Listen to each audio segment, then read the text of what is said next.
Hey everyone.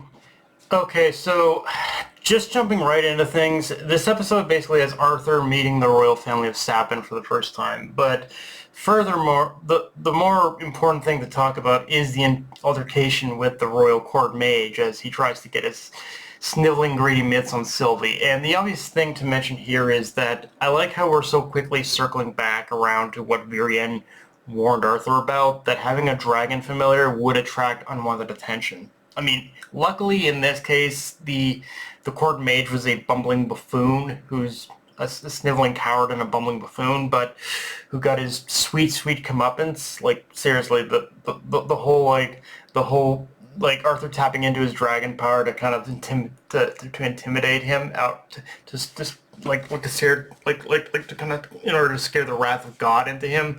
That shit was that shit was sweet.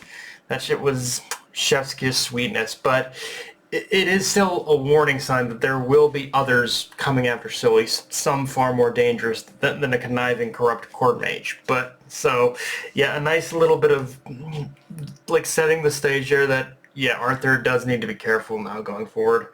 Also, a tiny bit of credit where it's due. This episode did have a similar, I'm not going to lie, even though this episode had the usual problems we've all talked about, this episode did have a similar vibe to episode 3 for me in the sense where even though it had the usual problems, I could see I could still see little scenes here and there that felt like they were trying to get a little more creative with the adaptation. Like I still think I liked episode 3 a little bit better than this one, but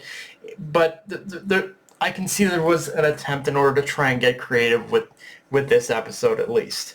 Now, in saying that, this episode still does do some weird things. The biggest one for me is how this episode does give us our introduction to Cynthia Goodsky, the founder and headmaster of Xyrus Academy at the end of the episode, as the episode actually changes up things a bit from the webcomic. In the webcomic, it's through Vincent's connections with the Helstia family that we meet Cynthia, but here it's while Arthur's out on a walk that he basically meets her. And I'll be honest, I'm a little intrigued by this choice to change up the meeting, because with how they've reorganized the order of events from the webcomic, I guess it only does make sense they would change this too.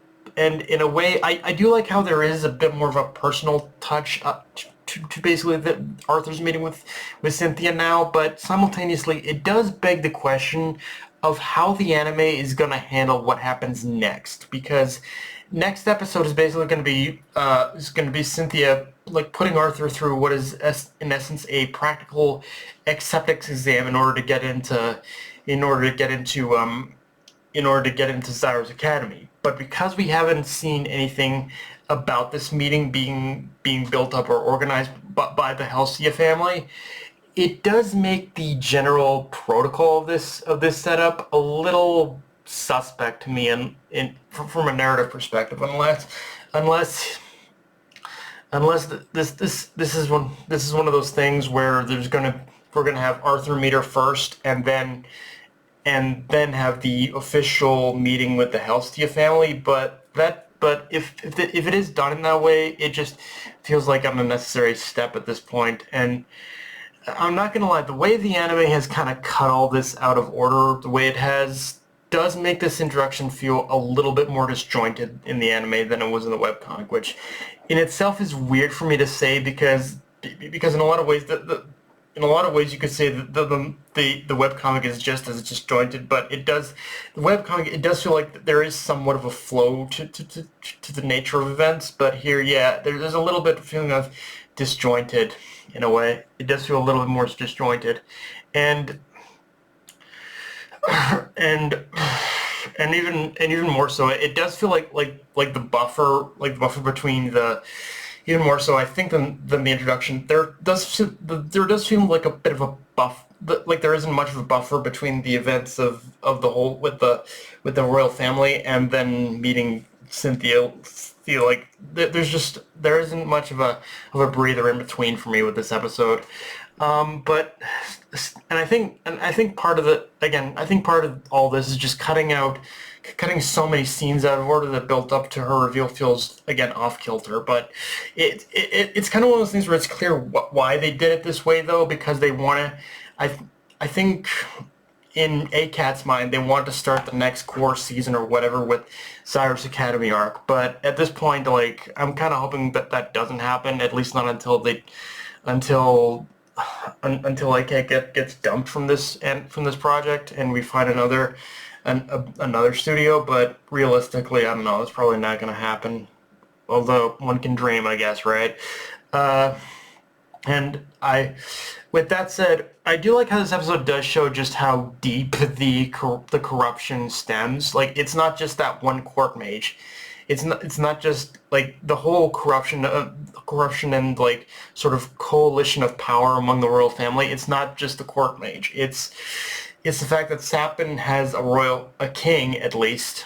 I don't know about the rest of the royal family, but Sapin has a king who not only is so easily duped, but likely in some ways complacent in a lot of situations like this. Like, it's one of those things where meeting the royal family, it makes you say it's no wonder the human kingdom isn't as trusted as it is among the other kingdoms, because the royalty is just so drunk on its own self-importance and power that they just don't seem to care about anyone other than themselves. But even more so, it really shows how humans view mana beasts as nothing more than that, like animals. Like, they don't see them as partners or allies, just living tools.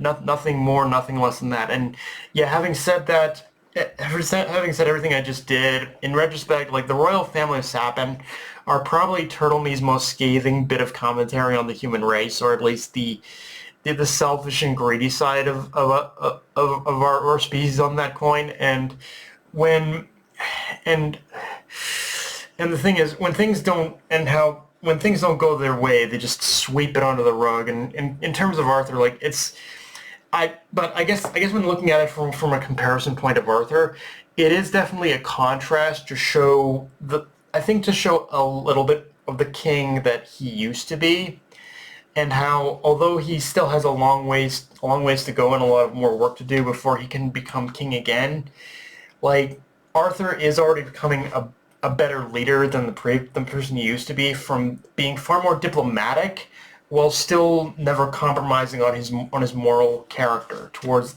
and how he does being raised by basically Reynolds and Alice. You can see he does have much more of a deep sympathetic value towards life, and again, seeing Arthur put that fear of God or I guess in this case dragons, into the court mage, again, that was just amazing. But yeah, guys, that's pretty much all I got for this review. If you enjoyed the video, like, comment, subscribe. Follow me on Blue Sky, Analyst Crunchyroll. Be sure to notification bell with the subscribe button, and just share it around, guys. Dark Knight of Me, signing off. Later, everyone.